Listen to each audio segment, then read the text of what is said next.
आइए आज हम इस channel easy to learn by B K Mishra में क्लास 10th की मैथमेटिक्स को देखेंगे, जिसमें कहा गया है एक पद दिया है, एक व्यंजक दिया है यक्स के घात 3 ऋण 3 एक्स स्क्वायर धन यक्स धन 2 को एक बहुपद जी यक्स से भाग करने पर। अब ये नहीं पता है कि किससे भाग किया जा रहा है, लेकिन ये पता है कि भाग करने पर अगर भागफल और शेषफल क्रमशः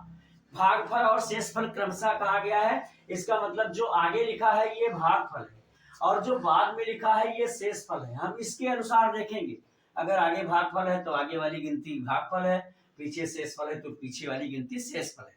अगर यही पहले शेषफल और भागफल लिखा होता तो क्रमशः हम उसे उल्टा पढ़ते, जो आगे लिखा है उसी को पढ़ेंगे। तो कहा गया है इतना भागफल आता है और ये शेषफल है, तो वो व्यंजक बताना है जिससे इसमें भाग करना है। तो सबसे पहले हम क्या करें, इस व्यंजक में हम पहले शेषफल को घटा दें। जो दिया हुआ व्यंजक है, इस प्रकार से कितने भी क्वेश्चन आएंगे कोई दिक्कत नहीं है। अगर एक आपको समझ में आ जाता है तो पता चल जाएगा किसको दिए हुए व्यंजक में किस व्यंजक से भाग करें कि क्रमशः हमारा भागफल और शेषफल ये आगे जो लिखा रहे। तो पहले हम शेषफल को दिए हुए व्यंजक में से घटा दें। यक्स के घात 3 ऋण 3 यक्स स्क्वायर धन यक्स धन 2, इसमें पहले हम इसको घटा दें। हम देखें जहां जिसकी पावर समान है, अचर है, तो उसके हिसाब से लिखेंगे। तो कि वहां ऋण जो हमारा शेषफल आया है ऋण ब्रैकेट के अंदर ऋण 2 यक्स और धन 4। अब ये हम फिर यक्स के घात 3 या यक्स की पावर 3 माइनस 3 यक्स स्क्वायर या ऋण 3 यक्स के घात 2 प्लस यक्स या धन यक्स जो भी पढ़ना चाहें प्लस 2 या धन 2, और ये ब्रैकेट खुलेगा तो ये ऋण है और ये ऋण है, दोनों मिलकर के धन हो जाएगा धन 2 यक्स। ये ऋण है और ये धन है, इसलिए ये ऋण हो जाएगा और 4। अब हम इसे देखेंगे पुनः, तो ये मेरा आ जाएगा यक्स की घात 3 और ऋण 3 यक्स स्क्वायर यक्स की घात 2, ये 1 यक्स है और 2 यक्स ये है, ये दोनों जुड़ जाएंगे धन 3 यक्स हो जाएगा, और ये धन 2 है, ये ऋण 4 है, तो यहाँ दोनों इकट्ठा करेंगे तो ऋण 2 आ जाएगा। अब हमें ये एक व्यंजक मिल गया।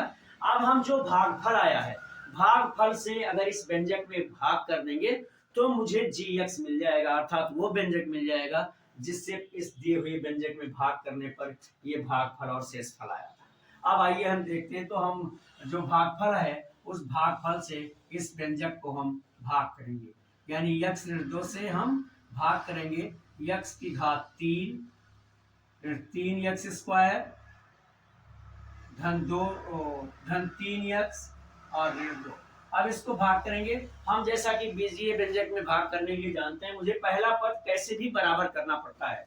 ये यक्स है, ये यक्स की घात 3 है। अब जानते हैं कि अगर यक्स में यक्स की घात 2 से गुणा कर दिया जाए तो यक्स की घात 3 हो जाएगा, इसलिए हम इसमें यक्स की घात 2 यहाँ लिखेंगे और इन दोनों का गुणा इसके नीचे लिखेंगे। ये आ जाएगा यक्स की घात 3 और ऋण 2 का यक्स स्क्वायर में गुणा होगा तो आ जाएगा ऋण 2 यक्स स्क्वायर। और हम जैसा कि जानते हैं कि जब हम भाग करते हैं तो हमारे निशान घटाने के लिए बदल जाते हैं। तो यहाँ धन था ऋण हो जाएगा, यहाँ ऋण था धन हो जाएगा। ये दोनों गुणांक और आधार सब बराबर है, ये कट जाएगा। ये धन 3 एक्स सॉरी ये ऋण 3 एक्स स्क्वायर है और इसमें धन 2 एक्स स्क्वायर ये जुड़ रहा है, तो मेरा आ जाएगा ऋण एक्स स्क्वायर। हाँ, अगर ये धन में आता तो चाहे हम इसका निशान ना लिखते, लेकिन ऋण में आने पर जरूर लिखेंगे। और फिर मेरा बचता है धन 3 यक्स। जो बचे हुए पद हैं हम उनको भी उतार लेते हैं, ऐसा बीजीय व्यंजक में भाग करते हैं।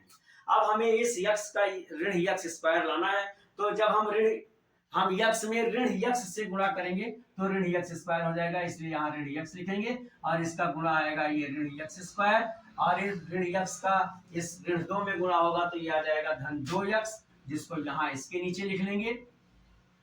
अब हम इसे घटाएंगे, घटाने पर निशान बदल जाता है, ऋण था धन हो गया, धन था ऋण हो गया, ये कट जाएगा क्योंकि दोनों निशान विपरीत हो गए और दोनों अंक बराबर है, संख्या बराबर है। और यहाँ धन 3 यक्स है, यहाँ ऋण 2 यक्स है, इसलिए यहाँ बचेगा यक्स और यहाँ आएगा ऋण 2। अब हमारा यहाँ यक्स का गुणांक बराबर है, इसलिए इसमें हम एक बार ले जाएंगे, तो यहाँ आएगा यक्स और ऋण 2 और ये फिर मेरा पूरा का पूरा कट जाएगा। अब शेषफल हमारा 0 आया। जब शेषफल 0 आया तो ये कंप्लीट हो गया। यानी जी एक्स का जो मान आया, जो अब भागफल आया है, ये जी एक्स का मान हो जाएगा। जी एक्स बराबर ये हो जाएगा एक्स स्क्वायर ऋण एक्स और धन ए। ये मेरा आंसर है, आंसर मेरा यही है।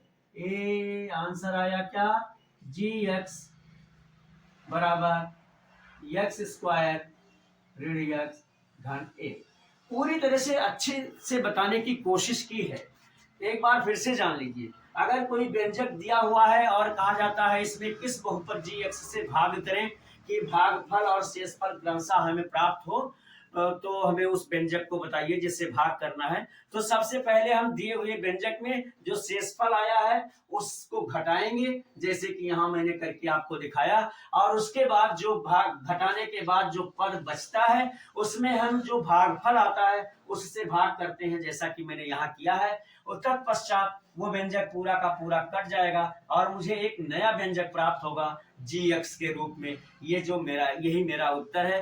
पूरी कोशिश की है, बहुत अच्छे तरीके से समझाने का प्रयास किया है। ये समझ में आया हो तो लाइक जरूर करें मेरे वीडियो को, और सब्सक्राइबर अगर आपने अब तक मेरे चैनल को सब्सक्राइब न किया हो तो प्लीज सब्सक्राइब भी कर दें और शेयर भी करें अपने मित्रों को। और आपकी किसी भी तरह की प्रॉब्लम, जैसा कि मैं हर वीडियो में बताता हूं, चाहे फिजिक्स के न्यूमेरिकल में हो, इंग्लिश के ग्रामर में हो, हिंदी के व्याकरण में हो या मैथमेटिक्स में हो, जरूर हम आपको सॉल्यूशन आप तक पहुंचाएंगे। बस